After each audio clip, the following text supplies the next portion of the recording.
के लोग उनके 10 साल के काम से बहुत नाराज हैं, बहुत नाखुश हैं। चाहे बढ़ती हुई महंगाई हो, चाहे युवाओं की बेरोजगारी हो, दिल्ली के लोगों ने और देश के लोगों ने अपना मन बना लिया है कि वो भारतीय जनता पार्टी की सरकार को बाहर करने वाले हैं।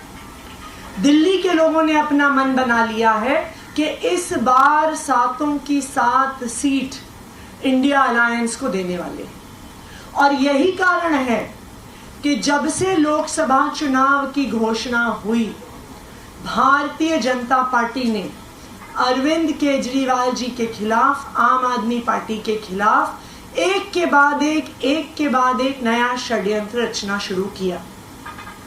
चुनाव की घोषणा होते ही 5 दिन के अंदर बिना किसी सबूत के ईडी द्वारा अरविंद केजरीवाल जी को गिरफ्तार कर लिया गया। क्यों गिरफ्तार किया गया? क्योंकि भारतीय जनता पार्टी ने सोचा कि आम आदमी पार्टी प्रचार नहीं कर पाएगी। भारतीय जनता पार्टी ने सोचा कि आम आदमी पार्टी दिल्ली और पंजाब की सीटें हार जाएगी। लेकिन ये ऊपर वाले का आशीर्वाद था, एक चमत्कार था कि अरविंद केजरीवाल जी को माननीय सुप्रीम कोर्ट से बेल मिल गई।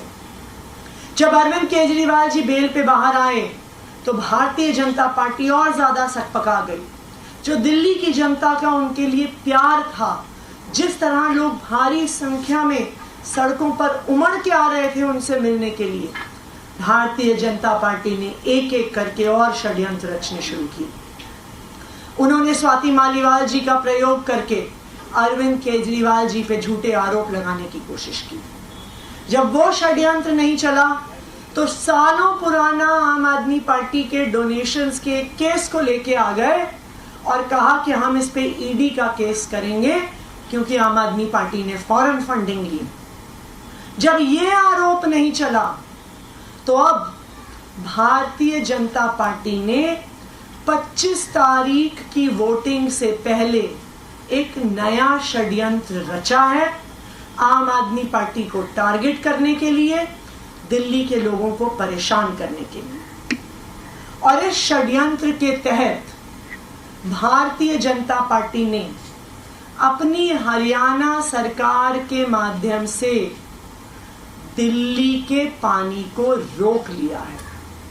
वो दिल्ली वालों को परेशान करने के लिए, दिल्ली में पानी की त्राही मचाने के लिए, दिल्ली में आ रही यमुना की वाटर सप्लाई को रोक रहे हैं। पिछले कुछ दिनों से जब जगह जगह से पानी की शिकायतें आनी शुरू हुई, जहां पे कभी पानी की शिकायत नहीं आती है, उसकी जांच करने पे पता चला कि यमुना का पानी हरियाणा सरकार द्वारा रोका जा रहा है। जो यमुना का स्तर एक नॉर्मल समय पर वजीराबाद में 674 फीट होता है, जब कम भी होता है तो वो ज्यादा लोएस्ट पॉइंट पर 672 फीट तक चला जाता है। लेकिन 11 मई से लगातार कल 21 मई तक हरियाणा धीरे धीरे करके दिल्ली का पानी रोक रही है। 11 मई को यह स्तर 671.6 फीट पे था। 3 दिन ये 671.6 पे बना रहा। 14 और 15 मई को ये 671.9 पे गया। 16 मई को ये 671.3 पे नीचे आया। 17, 18, 19 मई को ये और नीचे आ गया, ये 671 फीट पे आ गया। और कल 21 मई को मुझे लगता है शायद दिल्ली के इतिहास में पहली बार यमुना का पानी 671 फीट के भी नीचे आ गया और 670.9 फीट मात्र पर रह गया। ये आंकड़े क्या दिखा रहे हैं? ये आंकड़े दिखा रहे हैं कि 25 मई की वोटिंग से पहले भारतीय जनता पार्टी अब नया षड्यंत्र रच रही है पानी को रोकने का षड्यंत्र रच रही है, दिल्ली वालों को परेशान करने का षड्यंत्र रच रही है, पानी की त्राही मचाने का षड्यंत्र रच रही है और आम आदमी पार्टी और अरविंद केजरीवाल जी की सरकार को बदनाम करने का षड्यंत्र रच रही है। मैं दिल्ली के लोगों को सतर्क करना चाहती हूं कि आने वाले कुछ दिनों में 25 तारीख तक लगातार ऐसी नई साजिश की जाएगी, भारतीय जनता पार्टी द्वारा की जाएगी, दिल्ली के वोटरों को बरगलाने के लिए की जाएगी। लेकिन मैं आपको सतर्क करना चाहती हूं, आपको आगाह करना चाहती हूं कि भारतीय जनता पार्टी की साजिश में नहीं आना है। और मैं भारतीय जनता पार्टी को भी बताना चाहती हूं कि अब आप जितनी भी साजिश कर लो, आप जितने भी षड्यंत्र रच लो, आप दिल्ली वालों को बेवकूफ नहीं बना सकते। उन्होंने देखा है कि 10 साल में मोदी के सारे वादे मात्र जुमले रह गए और दूसरी तरफ एक अरविंद केजरीवाल हैं जिन्होंने जितने वादे किए उससे ज्यादा वादे पूरे करवाए और दिल्ली के लोग इस बार 7 सीटें इंडिया अलायंस को देने वाले हैं। Thank you. इसके लिए आप लोग की तरफ से कोई तात्कालिक उपाय किया जाएगा? इसके लिए हम तुरंत हरियाणा सरकार को चिट्ठी लिखेंगे। अगर जरूरत पड़ी तो अर्जेंट एप्लीकेशन कोर्ट में भी मूव करेंगे, क्योंकि ये बिल्कुल साफ है इन आंकड़ों को देखकर कि इतना कम यमुना का स्तर दिल्ली में कभी नहीं हुआ है और ये बिल्कुल चुनाव से 5-7 दिन पहले किया जा रहा है। तो पहले हम हरियाणा गवर्नमेंट को आज चिट्ठी लिखेंगे, अगर उस पर कोई एक्शन नहीं होता है तो जरूरत पड़ने पर हम सुप्रीम कोर्ट को भी अप्रोच करेंगे। कितना फीट रह गया ये? 670.9 वजीराबाद में यमुना जी का स्तर, जबकि ये 674 फीट होना चाहिए और इसकी वजह से पूरी यहीं से पानी आकर दिल्ली के सारे वाटर ट्रीटमेंट प्लांट्स में जाता है और इन वाटर ट्रीटमेंट प्लांट से दिल्ली के अलग अलग हिस्से में पंप किया जाता है।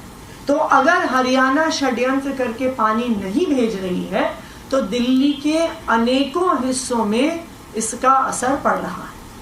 अभी किन किन इलाकों में दिक्कत आएगी लोगों को, फिर क्या उनके लिए उपाय किए गए? देखिए, हमने कई उपाय किए हैं। मैंने कल CEO दिल्ली जल बोर्ड को भी आदेश दिए हैं कि तुरंत 24 घंटे के अंदर अंदर दिल्ली के टैंकर्स, वाटर टैंकर्स बढ़ाए जाएं। जहां जहां पे भी बोरवेल से पानी की सप्लाई ऑगमेंट होती है वहां पर जितने घंटे वो बोरवेल्स चलते हैं उनको बढ़ा के 16 घंटे एवरेज चलते थे उसको 22 घंटे करवाया जा रहा है। और तीसरी बात, हम हरियाणा सरकार के साथ भी इस मैटर को तुरंत टेकअप करेंगे, जरूरत पड़ी तो सुप्रीम कोर्ट भी जाएंगे। एक छोटा सवाल है, मनोज तिवारी के लोकसभा क्षेत्र में कल अरविंद केजरीवाल प्रचार करने गए थे, उन्होंने कहा कि रिंकिया के पापा को हराना है। मनोज तिवारी ने कहा है पलटकर कि रिंकिया के पापा जीतेंगे, क्या? देखिए, भारतीय जनता पार्टी जो पिछले 10 दिन से षड्यंत्र रच रही है, भारतीय जनता पार्टी के नेता जो दिल्ली वालों को गालियां दे रहे हैं, और कोई छोटे नेता नहीं, भारतीय जनता पार्टी के नंबर 2 के नेता अमित शाह जी दिल्ली वालों को अब पाकिस्तानी कहने पे आ गए हैं। तो इससे ये बिल्कुल साफ है कि ये जो छटपटाहट है, ये जो बौखलाहट है, ये इस बात का द्योतक है कि भारतीय जनता पार्टी चुनाव हार रही है। और हर चुनाव में ऐसा होता है। 2013 में ऐसा हुआ। 2013 के चुनाव से पहले झूठा स्टिंग, एडिटेड स्टिंग दिल्ली के लोगों के सामने रखा गया। 2015 के चुनाव से पहले हवाला के आरोप लगाए गए। 2020 के चुनाव, 2022 के चुनाव, पंजाब चुनाव से पहले आरोप लगाए गए। लेकिन हर बार जब भारतीय जनता पार्टी ने आरोप लगाए हैं, आम आदमी पार्टी चाहे दिल्ली में हो चाहे पंजाब में हो, भारी बहुमत से जीती है। तो ये सारे षड्यंत्र सिर्फ एक तरफ इशारा कर रहे हैं कि भारतीय जनता पार्टी 7 सीट हार रही है। इंडिया अलायंस को लेकर आप चुनाव लड़ रहे हैं, अरविंद केजरीवाल जो आम आदमी पार्टी के मुखिया और धुआंधार प्रचार भी कर